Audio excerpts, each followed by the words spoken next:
पहला, निरंतर नाम जप और प्रभु से प्रार्थना। इसमें लिखा है मालिक से प्रार्थना, अपने स्वामी श्री हरि से, इष्ट से प्रार्थना कि मुझे ऐसी सामर्थ, प्रार्थना में बहुत सामर्थ है।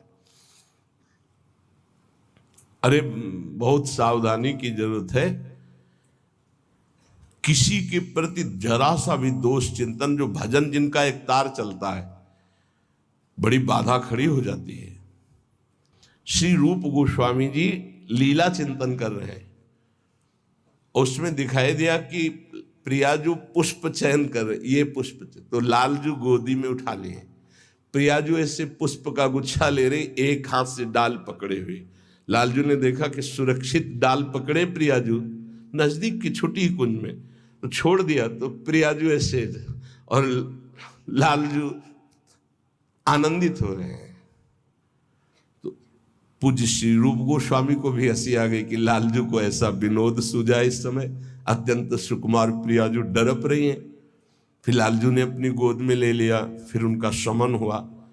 जिस समय वो हंस रहे थे उस समय एक संत जा रहे थे जो लंगड़ा के चलते थे, ऐसे ऐसे, और वो ऐसे अर्ध निमीलित नेत्रों में ऐसे हंस रहे थे ऐसे। उनको दृष्टि गई कि अरे भगवान ने मुझे लंगड़ा बनाया है तो हंस रहे हैं, हम तो समझ रहे थे बहुत बड़े महापुरुष हैं और ये हमारी हंसी कर रहे हैं, ऐसा कैसे हो सकता है। हाँ ना, हमारा प्रारब्ध भोग है ना, हमारा पैर ऐसा है इसलिए हंसी का पात्र में। बड़े अंदर से दुखी हो गए, चले गए, लीला बंद हो गई उनकी। अब आप बताओ, उन्होंने सोचा नहीं, देखा नहीं, वो तो प्रिया प्रीतम को देख रहे थे। बड़े विकल हुए जब लीला बंद हो गई, तो फिर पूज्य श्री सनातन गोस्वामी से चर्चा की, क्योंकि दोनों महापुरुष की हमारी लीला बंद हो गई, तो उनका एक ही उपाय, वैष्णव अपराध बन गया। वो वैष्णव अपराध, किसी वैष्णव को अभद्र बोले या दुख पहुंचाए, ऐसा संभव ही नहीं। महाप्रभु चैतन्य देव की कृपा से ऐसा संभव ही नहीं है। कैसे ऐसे उनका है तो वैष्णव अपराध।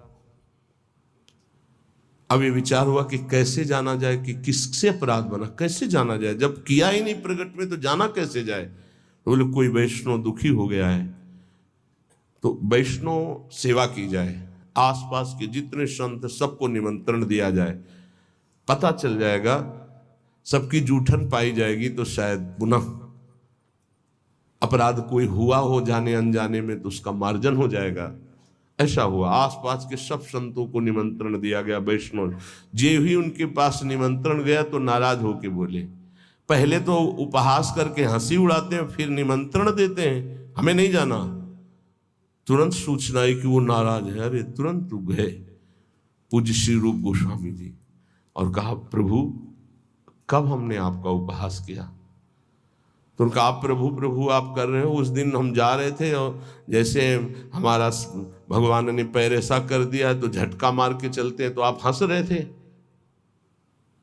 तो उनका मुझे तो याद ही नहीं कि आप कब निकले और हम कब हंसे। तो उन्होंने समय बताया कि अमुक दिन उस समय। अच्छा, तो उनका प्रभु ऐसे बतानी नहीं चाहिए पर आप नाराज हैं इसलिए बता रहा हूं। प्रभु उस समय हम लीला देख रहे थे, प्रियाजू पुष्प चयन करने के, तो लालजू गोद में उठा के वो पूरी घटना बताई और कहा अगर ऐसा भाव में हम हंस रहे थे, आप उसी समय निकल रहे होंगे, आपको ऐसा लगा तो प्रभु आपके लिए नहीं था, आप क्षमा कीजिए। वो तो प्रियालाल तो वो चरणों में गिरे जो दूसरे वैष्णव थे और कहा, अरे आप जैसे महापुरुषों के प्रति हमारा दोष भाव बन गया, क्षमा करो। वो राज तत्काल लीला प्रारंभ हो गई, तत्काल। अब आप विचार करो, जब दोष नहीं है और वैष्णव दुखी हो गए तो लीला रुक गई। फिर अगर केवल स्वीकृति की हाँ ये गलत है, वो गलत कर रहे तो भी हाँ गलत है, नहीं और भगवान की लीला भगवान जाने। नहीं आप बताओ कि ये गलत है कि सही, नहीं तो हम कोई जज है क्या। जिनके सारे हम चल रहे उनके सारे वो चल रहे, उनसे पूछो जाके, चले जाओ राधा राधा राधा। कभी किसी का फाइनल करने के नहीं, तस्मात् शास्त्रम तो तुम्हारा। ये बहुत सूक्ष्म विषय है, इसलिए वर्णन किया, बहुत सूक्ष्म विषय है। बहुत सावधान नाम जापक भगवत प्रेम प्राप्ति के लिए इतनी सामर्थ्य जो अभी पीछे चर्चा हुई, उसके लिए निरंतर नाम जपो, प्रभु से प्रार्थना कि किसी भी के प्रति हमारा तनिक भी दोष भाव न बनने पावे। प्रभु से प्रार्थना, वही सबके हृदय में बैठे हैं, वही आपको ऐसी सामर्थ्य देंगे, क्योंकि सृष्टि में आपके प्रति प्रतिकूल व्यवहार होगा